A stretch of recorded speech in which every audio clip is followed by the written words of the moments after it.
కోటి సోమవారం 29 లేదా 30 అనేది చాలామందికి ఉన్న డౌట్.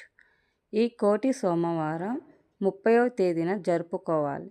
30వ తేదీనే ఎందుకు జరుపుకోవాలి అనుకోవచ్చు. ఎందుకంటే పౌర్ణమికి ముందు వచ్చే శ్రవణ నక్షత్ర తిథిని కోటి సోమవారంగా జరుపుకుంటాం. ఈ శ్రవణ నక్షత్ర తిథి బుధవారం మధ్యాహ్నం 1:32 నుండి గురువారం మధ్యాహ్నం 2:19 వరకు ఉంటుంది. ఎప్పుడైనా సరే మనం సూర్యోదయమున వచ్చే తిథిని మాత్రమే పండుగలకి పరిగణిస్తారు. కావున 30వ తేదీన కోటి సోమవారం జరుపుకుంటాం.